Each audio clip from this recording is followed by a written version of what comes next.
안녕하세요. 김평원 교수입니다. 앞으로 여러분들과 함께 임진왜란과 거북선의 새로운 패러다임에 대해서 살펴볼 것입니다. 임진왜란과 거북선에 대해서는 역사교과서나 교양도서, 영화를 통해서 이미 많이 접해보셨을 텐데요. 이 강의에서 다루려는 내용은 기존에 이미 널리 알려진 것들과는 다른 내용입니다. 여러분은 이 강의를 통해서 우리의 민족주의가 3.1운동이 아니라 임진왜란부터 시작되었다는 생소한 주장을 접하게 될 것입니다. 또 우리가 알고 있었던 거북선 신화는 대부분 만들어진 전통에 불과하다는 충격적인 진실과도 만나게 될 것이고요. 거북선 내부에서는 작은 어선에서나 사용하는 노를 저은 것이 아니라 대형 돌을 저었다는 새로운 패러다임도 알게 될 것입니다. 이 강의는 제가 오랜 시간 임진왜란과 거북선을 연구하면서 직접 제작한 모형들과 다양한 사파와 도면을 활용하여 진행될 것입니다. 따라서 여러분들은 제 설명을 듣고 상상하는 것이 아니라 눈으로 직접 보면서 내용을 확인할 수 있을 것입니다. 자, 이제 교과서에서 다루지 않았던 임진왜란과 거북선의 세계로 들어가겠습니다.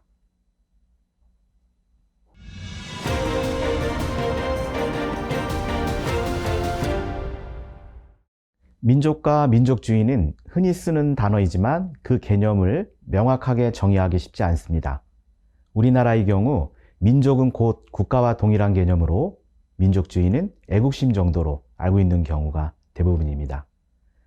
민족주의를 좀 더 명확하게 이해하기 위해서는 베네딕트 에디슨이 제안한 상상의 공동체라는 개념을 이해해야 하는데요.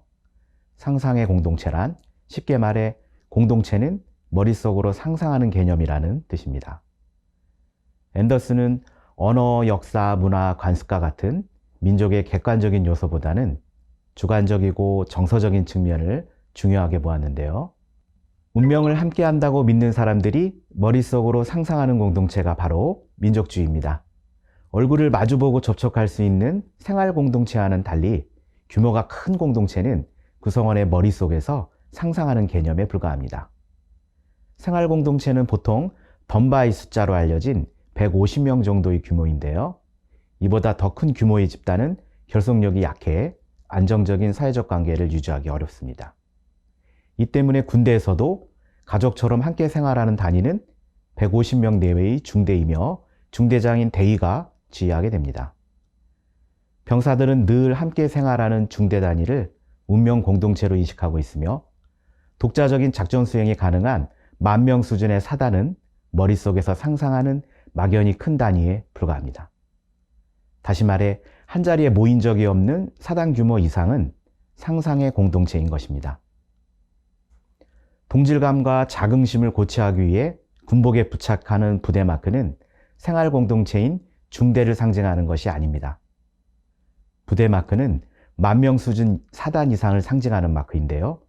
2015년부터는 군복에 태극기까지 부착해서 병사들의 애국심을 고취하고 있습니다. 태극기는 국가를 상징하므로 가장 큰 단위의 상상의 공동체를 상징하는 마크입니다. 병사들은 자신이 소속된 큰 공동체를 머릿속으로 상상할 뿐입니다. 민족주의, 즉 내셔널리즘은 분열된 민족을 정치적으로 통일하거나 외국의 지배로부터 독립하기 위해서 강조한 이데올로기입니다. 따라서 19세기 이래 근대 국가가 형성되면서 부각된 개념입니다. 많은 사람들이 앤더슨의 상상의 공동체를 민족주의 이데올로기를 비판할 때 활용하는데요. 민족은 실제 존재하는 것이 아니라 상상하는 것에 불과하다. 이런 논리로 연결되기 때문입니다. 하지만 이것은 상상의 공동체를 잘못 이해한 것입니다. 앤더슨은 민족의 개념을 부정적으로 보지 않았기 때문입니다. 앤더슨은 눈에 보이지도 않는 상상의 공동체를 위해서 기꺼이 목숨을 바치게 만드는 강력한 힘에 관심을 두었습니다. 민족의 개념을 상상의 공동체로 규정할 경우에 민족주의가 최초로 생겨난 곳은 19세기 유럽의 근대사회가 아니라 18세기 스페인 제국의 탄압을 받았던 중부와 남부 아메리카가 됩니다.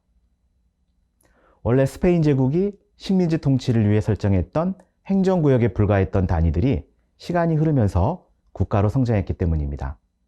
따라서 상상의 공동체를 최초로 구현한 사람들은 유럽인의 자손임에도 아메리카 식민지에 태어났다는 이유로 신분 상승의 제한을 받았던 아메리카 식민지의 크레올들입니다. 크레올들은 원래 스페인 사람들이었지만 본토에서 태어난 스페인 사람들과 차별 대우를 받았습니다. 크레올들은 스페인과의 독립투쟁 과정에서 자신이 속한 행정단위에 대한 애착이 생겨나면서 행정단위를 민족국가로 발전시키게 됩니다. 참으로 독특한 현상인데요. 이렇게 민족과 민족의식은 머릿속으로 상상하는 개념인 것입니다.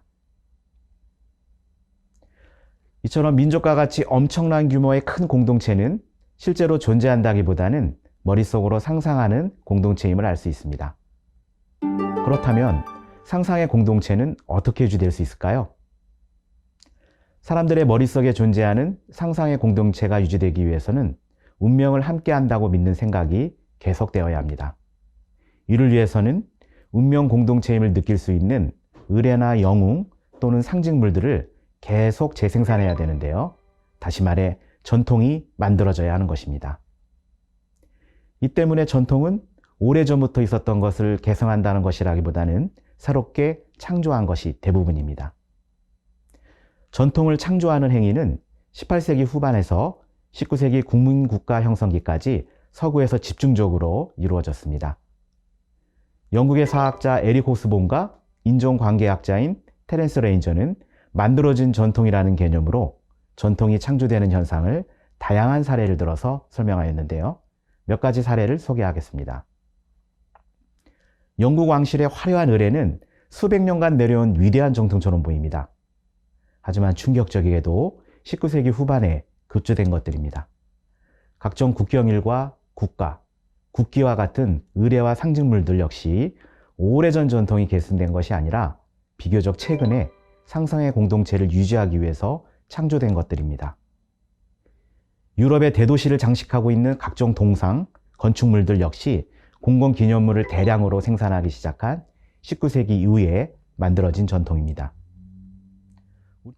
우리가 해외여행을 하면서 사진에 담아오려고 애썼던 유럽의 기념물들이 사실은 매우 짧은 기간 동안에 비교적 최근에 급조된 것에 불과한 것들입니다. 따라서 우리도 기념물들을 부지런히 건설한다면 다음 세대에는 전통으로 인정받을 수 있습니다. 오늘날 많은 디자이너들에게 영감을 주고 있는 스코틀랜드의 격자무늬인 타르탄 역시 스코틀랜드의 조상으로부터 전승된 오래된 전통이 아닙니다.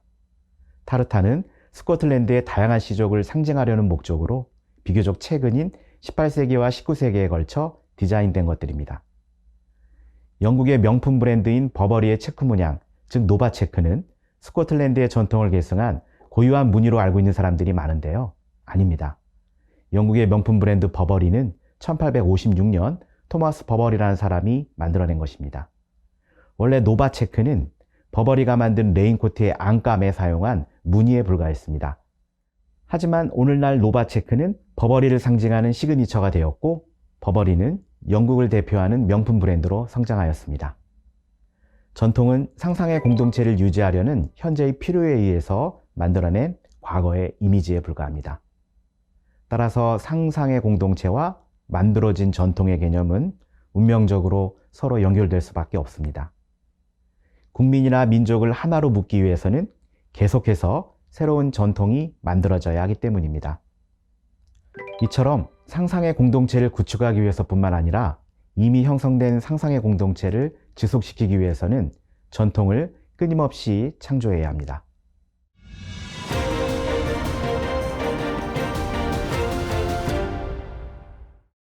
영웅은 태어나는 것일까요? 아니면 만들어지는 것일까요? 난세가 영웅을 만든다는 말도 있듯이 영웅은 탄생한다기보다는 만들어지는 것입니다. 흔히 영웅하면 떠오르는 인물인 나폴레옹은 프랑스 전성기에 기틀을 닦은 영웅이기도 하지만 유럽을 정복하겠다는 욕망으로 수많은 사람들의 희생을 치르게 한 독재자이기도 합니다. 오늘날 우리들의 머릿속에 남아있는 나폴레옹의 이미지는 프랑스 파리 루브르 박물관에 걸려있는 알프스를 넘는 나폴레옹이라는 그림에 의해 형성되었다고 해도 과언이 아닙니다. 그림 속에서 나폴레옹은 흰 말을 타고 빨간 망토를 두른 채 커다란 기상을 뽐내며 손을 하늘로 치켜들고 있는데요.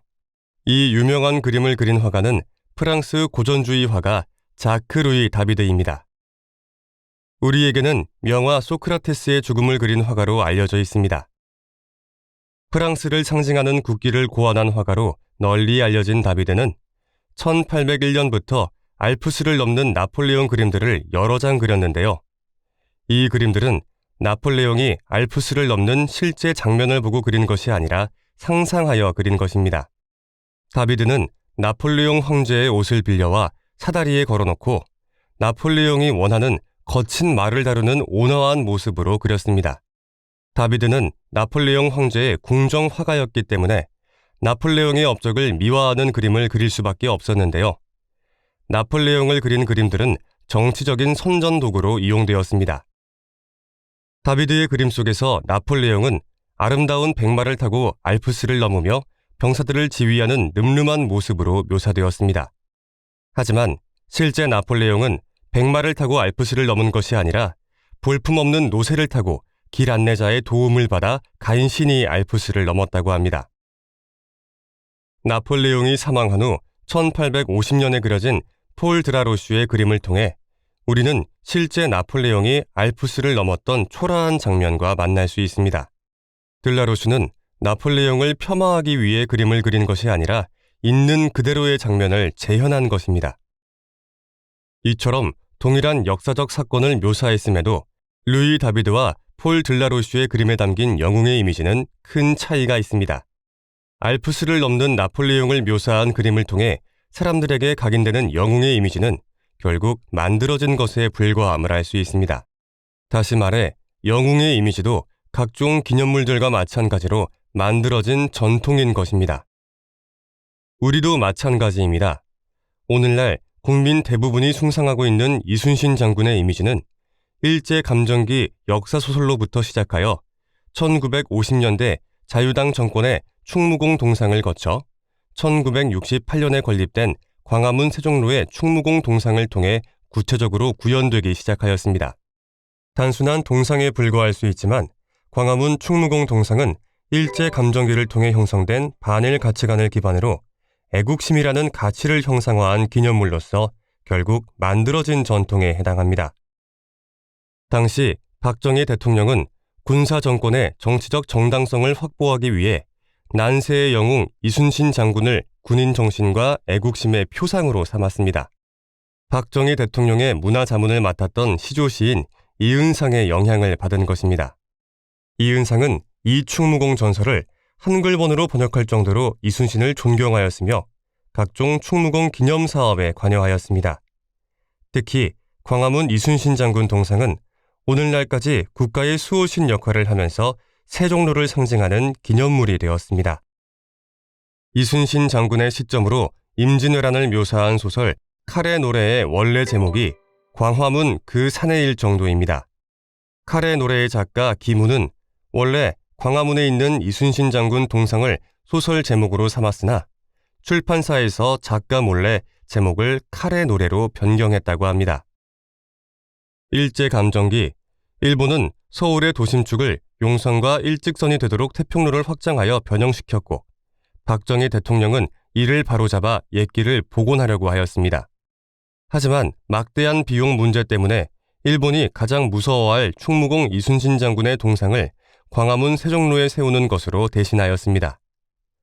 광화문에 있는 초대형 충무공 동상은 전국 각지의 학교로 전파되어 작은 규모로 세워졌습니다. 광화문 이순신 장군 동상은 건립 이후 많은 비판을 받게 되었는데요. 칼을 오른손에 쥐고 있어서 항복하는 모습이라는 비판과 칼은 일본도이며 갑옷은 중국식이라는 비판도 대표적입니다. 또 동상의 얼굴이 동상을 제작한 서울대 김세중 교수의 얼굴과 흡사하다는 것도 큰 논란이 되었습니다.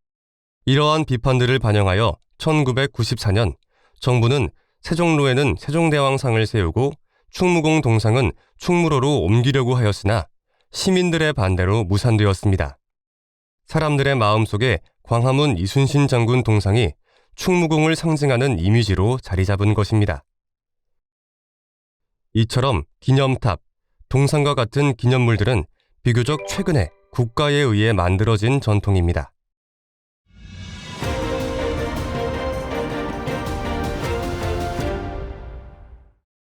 민족은 머릿속으로 상상하는 공동체이고요. 상상의 공동체를 유지하기 위해서는 전통이 계속해서 만들어져야 합니다. 그렇다면 우리의 상상의 공동체, 즉 민족주의는 언제 처음으로 생겨났을까요? 통일신라, 고려까지 거슬러 올라갈 수 있을까요? 앤더슨의 상상의 공동체가 학계에 큰 반향을 불러일으켰음에도 불구하고 아직까지 학계의 정설은 민족 근대 국가의 울타리 안에서 민족주의가 시작되었다고 보고 있습니다. 즉, 18세기 남아메리카 식민지의 크레올들 사이에서 민족주의가 생겨난 것이 아니라 19세기 유럽의 근대 사회에서 생겨난 것으로 보는 것입니다. 마찬가지로 우리의 민족주의도 일제강점기인 1919년 3.1운동을 기점으로 형성된 것으로 보는 것이 학계의 정설입니다.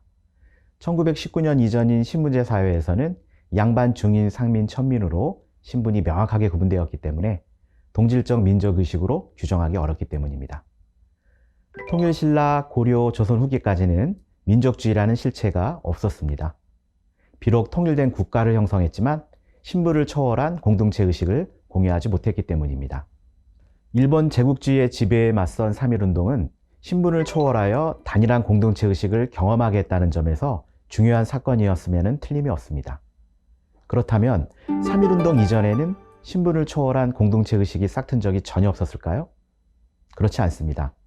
3.1운동 이전에도 신분을 초월해서 모두가 단일한 구성원이라는 의식을 공유할 수 있었던 중대한 사건이 하나 있었습니다. 무엇일까요? 네, 바로 임진왜란입니다. 1592년에 발발한 임진왜란은 1598년까지 7년 동안 거의 모든 생활터전을 전쟁터로 만들었으며 약 100만 명의 인구를 죽음에 이르게 한 충격적인 전쟁이었습니다. 임진왜란을 겪었던 당시 조선 백성들은 생활터전을 침략한 외부 침입자들과는 구별되는 우리라는 공동체 의식을 자각하였는데요. 이 공동체를 지켜내기 위해 신분을 초월하여 하나로 뭉쳐 저항하였습니다. 지배층의 무능을 탓하면서 외적에게 굴복한 것이 아니라 농민 또는 천민들까지 하나로 뭉쳐서 왜군에 저항하는 과정에서 비로소 자신이 이 거대한 우리라는 공동체의 일원이라는 결의의식을 깨닫게 된 것입니다. 수도인 한양을 점령한 후 왕을 사로잡으면 전쟁이 끝날 것이라고 기대했던 왜군들은 당황할 수밖에 없었습니다. 왜군들도 조선 백성들이 신분을 초월하여 하나로 뭉쳐서 저항할 것이라고는 상상하지 못했던 것입니다. 결국 임진왜란은 신분을 초월한 백성들의 저항으로 쉽게 승부를 결정하지 못하고 명나라까지 참전한 동북아 국제전쟁으로 확전되었습니다. 서구에서는 민족의식을 근대의 산물로 규정하고 있지만 우리는 이미 16세기 말 임진왜란을 계기로 민족의식으로 규정해도 큰 무리가 없는 강력한 공동체의식이 형성되었습니다. 민족의 정서적인 조건을 강조한 앤더슨의 상상의 공동체가 16세기 말 조선에서 형성된 것입니다. 16세기 말 왜군과의 전면전을 통해서 형성된 상상의 공동체는 혈통과 언어, 문화를 강조하는 근대 민족주의와는 분명한 차이가 있습니다. 임진왜란을 겪으면서 형성된 우리의 공동체 의식은 국민을 단합시키기 위해서 지도층에서 주입한 이데올로기가 아닙니다. 외침에 저항하는 과정에서 신분을 초월하여 자생적으로 형성되었다는 점, 이것이 중요합니다. 외부 침입자는 외적이었으며 신분을 초월하여 저항하는 과정에서 상상의 공동체가 형성되었다는 점을 따져본다면 20세기 초 일제강점기 36년과 16세기 말 임진왜란 7년은 큰 차이가 없습니다. 따라서 우리의 민족주의의 기원은 20세기가 아니라 16세기 말까지 거슬러 올라갈 수 있습니다. 우리의 민족주의는 3.1운동보다 앞서 임진왜란 때부터 형성되었다는 제 견해와 일치하는 주장은 미국 컬럼비아 대학교 고 김자연 교수의 유고에서 찾을 수 있습니다. 김자연 교수는 유고에 남긴 글을 통해서 우리 민족 담론은 16세기 말 임진왜란이 발발했을 때 나타났고 병자호란을 거치면서 강화되었다는 주장을 한 바 있습니다. 김자연 교수의 주장이 일찍이 논문이나 저서로 발표되지 못하고 있다가 결국 유고로 남을 수밖에 없었던 이유는 무엇일까요? 아마 고 김자연 교수도 한국 역사학계의 정설에 도전하는 것이 부담스럽기 때문일 것입니다. 임진왜란을 기점으로 민족주의가 형성되었다는 점에서는 저와 김자연 교수의 의견이 일치하지만 그 이후에 전개되는 양상에 관한 인식에는 큰 차이가 있습니다. 김자연 교수는 임진왜란 때 형성된 민족의식이 국가가 주도하는 전후 기념사업을 통해서 더욱 강화되었다고 평가하고 있는데요. 저는 그렇게 보지 않습니다. 조선 조정은 전쟁 기억의 국유화 작업에 소극적이었고요. 왜적을 무찌른 사실보다는 비장하게 죽임을 당한 희생을 강조하는 등 상당히 편파적이었음을 사료를 통해서 확인할 수 있기 때문입니다. 신채호 선생은 서경천도운동과 묘청의 난을 조선사 1000년 이래 제1대 사건이라고 평가를 했는데요. 저는 묘청의 난이 아니라 1592년에 발발한 임진왜란을 우리 역사에서 가장 중요한 사건으로 평가하고 싶습니다.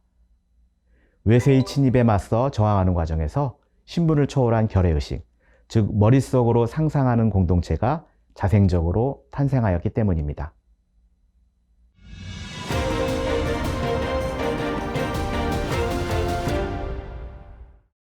민족과 민족주의는 여러 학문 분야에서 탐구하는 주제로서 학설에 따라 다양한 방식으로 설명하기 때문에 쉽게 정의하기가 녹록치 않습니다. 민족의 기원에 관한 입장은 전통주의와 근대주의로 구분할 수 있습니다. 먼저 전통주의는 민족이 유구한 전통을 지닌 것이라는 입장입니다. 전통주의에 따르면 우리 민족, 즉 한민족은 퉁구스계의 몽고 종족으로 한반도를 중심으로 남만주 일부와 제주도 등의 부속된 섬에 거주하는 단일 민족으로 언어학적으로는 알타이어족에 속합니다. 근대주의는 민족이 국민혁명과 자본주의의 산물이었다는 입장입니다. 베네딕트 앤더슨의 상상의 공동체 역시 큰 범주에서는 근대주의에 해당합니다. 근대주의에 따르면 우리 민족주의의 기원은 3.1운동 이후입니다. 표준국어 대사전에서는 민족을 일정한 지역에서 오랜 세월 동안 공동생활을 하면서 언어와 문화상의 공통성에 기초하여 역사적으로 형성된 사회 집단으로 설명하고 있으며, 민족주의는 민족의 독립과 통일을 가장 중시하는 사상으로 설명하고 있습니다. 따라서 표준국어 대사전에서는 전통주의의 입장에서 민족과 민족주의를 정의한 것입니다. 민족과 국가, 민족주의와 국민주의는 상당히 유사하고 혼동스러운 개념인데요. 사실 어원은 같습니다. 네이션은 원래 프랑스어 나시옹에서 기원하였으며 국민, 국가, 민족 등 다양한 뜻을 포함하고 있었습니다. 일본에서는 네이션을 한자어 민족으로 번역하였고 내셔널리즘은 민족주의로 번역하였습니다. 우리의 경우 네이션이라는 용어를 수용하던 시기가 공교롭게도 일제감정기였는데요.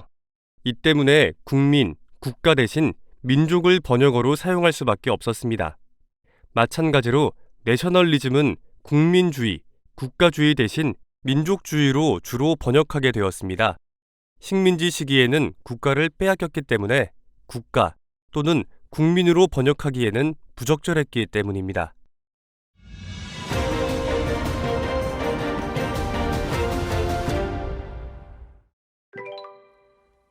고 김자연 교수는 임진왜란 때 형성된 민족의식은 국가가 주도하는 전후기념 사업을 통해 더욱 강화되었다고 하였는데요. 이것은 대한민국 정부 수립 이후의 일이고요.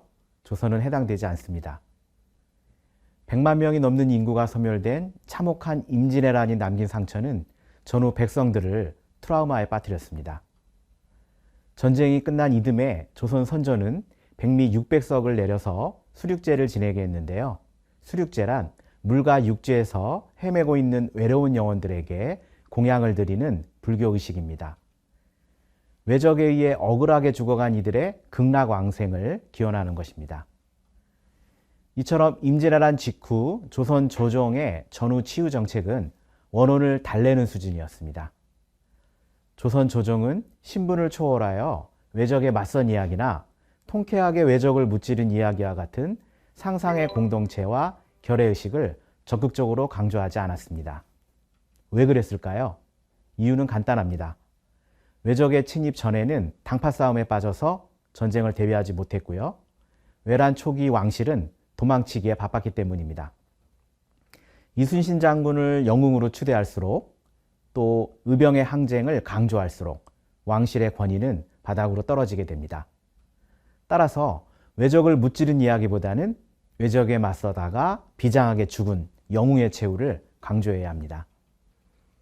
또 백성들이 똘똘 뭉쳐서 외적에 맞선 이야기보다는 정절을 지키기 위해 억울하게 죽을 수밖에 없었던 연려들을 강조할 수밖에 없었습니다. 하지만 조선 조정은 임진왜란 때 형성된 신분을 초월한 결의의식이 백성들의 입에서 입으로 전승되는 것을 막지는 못했습니다. 임진왜란과 병자호란 때 적을 무찌른 전승설화, 즉 적을 퇴치한 전설들은 구전되어서 조선 후기 역사소설과 군담소설로 발전하게 되었습니다. 백성들 스스로 이야기를 집단 트라우마 치료에 활용한 것입니다. 오늘날의 문학치료처럼 조선 백성들은 이야기를 통해서 전쟁의 상처를 치유하고 자존감을 회복하면서 정신적으로 승리하였습니다. 임진왜란이라는 트라우마를 극복하는 문학적 치유의 대표적인 사례로는 소설 임진록이 있는데요. 임진록은 임진왜란을 통해서 체험한 반일의식이 기초가 되어서 여러 적퇴치 전설들이 오랜 구정 과정을 통해 거치면서 문자로 정착된 것입니다. 그것이 다시 필사 과정을 거듭하면서 수많은 이본들이 만들어졌습니다. 이른바 임진록군이 형성된 것입니다. 임진록은 한문본과 한글본, 그리고 판본과 필사본이 혼재하고 일부는 흥룡일기라는 제목으로 된 것도 있습니다. 한문본은 명나라 군대 파견을 칭송하는 사대적인 내용도 일부 있지만 전반적으로 임진록은 임진왜란을 승전의 역사로 뒤집어 열패감을 극복하고 임진왜란 때 형성된 상상의 공동체, 즉 민족의식을 고취하려는 민중의 열망이 반영된 소설입니다. 임진록에는 이순신 장군 외에 곽재우, 김덕령, 정문부, 조원, 영규, 김응서, 농계, 개월량, 그리고 사명대사 등이 등장하는데요. 실전했던 의병장들이 주로 영웅으로 그려지는 것입니다. 임진록의 중요한 이야기 구조는 민중들은 결사항전하지만 조성 대신들은 책임을 회피하고 도망가기에만 급급했다는 것입니다. 곳곳에서 의병이 일어나고 육지와 바다에서 왜군을 무찔러 마침내 승리하게 되는 과정을 통쾌하게 다루었으며 전후에 사명당이 외국으로 건너가 항복을 받는 이야기로 마무리됩니다. 민족의식을 고취하고 공동체의 사기 진작을 위해 역사적 사실의 허구를 가미하여 정신적으로 승리하고 있습니다. 임진록에는 실존하지 않은 지어낸 인물들도 등장하며 판타지 소설 성격도 있습니다. 임진왜란을 소재로 한 임진록과 마찬가지로 병자호란을 소재로 한 박시부인정과 임경업정과 같은 군담 소설들도 반외세의식과 민족의식을 고취하였습니다. 이처럼 조선 후기는 한글 소설의 전성시대였습니다. 임진록과 임경업정과 같은 소설들이 널리 유통되면서 많은 사람들이 세책점에서 돈을 내고 소설책을 빌려보았습니다. 세책점이란 소설책 원본을 일일이 손으로 베낀 필사본을 빌려주는 곳인데요. 오늘날 도서대여점에 해당합니다. 소설에 중독된 사람들은 아끼던 폐물까지 팔아서 책을 빌려보았습니다. 많은 사람들에게 소설책을 낭독해주는 매설방을 이용하기도 하였는데요. 글을 읽을 줄 몰랐던 사람들은 길거리에서 이야기 장수인 정기수에게 돈을 내고 이야기를 들었습니다. 이야기책을 빌려서 직접 읽는 거하고요, 스토리텔러를 통해서 듣는 것, 어떠한 차이가 있을까요? 정기수는 소설책을 그대로 낭독하는 것이 아닙니다. 정기수는 이야기 밖으로 멀리 물러나 인물의 생각이나 감정에 대해 논평하기도 하지만 이야기 속 특정 인물의 시각으로 침투해서 그 인물의 시각으로 주변 인물들을 대하면서 장면을 극적으로 재현합니다. 정기수는 결정적인 순간에 이야기를 멈추고 다른 곳을 쳐다보면서 기다리는데 이것은 다음 이야기를 궁금해하는 사람들이 스스로 돈을 내도록 유도하기 위해서입니다. 이를 요전법이라고 하는데요. 오늘날 드라마에서 결정적인 순간에 다음 회차로 넘기는 것과 같은 전략입니다. 이처럼 정기수는 인물과 독자의 심리적 거리를 쥐락펴락 조절하면서 이야기를 풀어내기 때문에 현대소설의 내레이터, 즉 서술자에 해당합니다. 소설에서 거리, 즉 디스턴스란 주로 독자가 작품 속의 등장인물과 서술자에 대해서 느끼는 심미적이고 미적인 거리감입니다. 거리가 가까우면 독자는 작품 속에 몰입해서 빠져들게 되고요. 반대로 거리가 멀어지면 독자는 작품과 거리를 두고 관찰하게 됩니다. 스토리텔링은 서술자가 인물의 심리와 사건을 직접 독자들에게 말해주는 것입니다. 독자는 서술자의 설명에 집중하기 때문에 인물과의 거리는 멀어지게 됩니다. 주인공과 같은 장면 속에 있다는 느낌을 받을 수 없기 때문입니다. 예를 들어서 임경업전을 읽어주던 정기수가 김자점은 나라를 팔아먹은 역적입니다 라고 말해줘버리면 청중들은 그런가 보다 할 뿐입니다. 하지만 서술자가 인물과의 거리를 두고 행동이나 대화 장면을 묘사하는 경우에는 독자들은 이야기 속 인물과 같은 장면에 있다는 느낌을 갖게 되면서 인물과의 심리적 거리가 매우 가깝게 됩니다. 독자들이 사건 속에 자신을 투사하여 몰입하는 것입니다. 유능한 정기수들은 이야기를 하는 장소를 마치 사건이 일어난 이야기 속 장소로 착각하게 만듭니다. 실제로 조선 후기 유명한 정기수 이업복은 종로 연초가게에서 소설 임경업전을 읽어주다가 청중에 의해서 살해당하고 말았습니다. 정기수 이업복은 스스로를 역적 김자점으로 초점화하여 임경업 장군을 모함하는 연기를 하였는데 이를 본 한 청중이 분을 참지 못하고 달려들어서 담배를 자르는 칼로 정기수를 죽여버리고 말았습니다. 이 황당한 살인사건은 정기수의 스토리텔링 능력이 너무 뛰어난 나머지 인물과 독자의 거리가 너무 가까워져서 발생한 참사였습니다.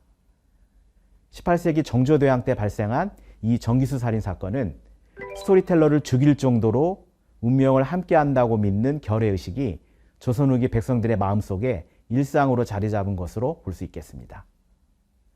조선 후기 정기수 살인사건은 임진왜란과 병자호란 이후 이야기를 통해서 전승된 상상의 공동체가 얼마나 강력한 결속력을 가지게 하는지를 단적으로 보여주는 사건입니다. 이번 시간에는 상상의 공동체와 만들어진 전통의 개념과 관계에 대해서 살펴보았는데요. 이 개념들을 근거로 우리의 상상의 공동체, 즉 민족의식이 임진왜란 때부터 형성되었다는 주장까지 살펴보았습니다. 다음 시간에는 임진왜란 때 형성된 민족의식, 즉 상상의 공동체가 어떠한 방식으로 오늘날까지 계승되었는지 살펴보겠습니다.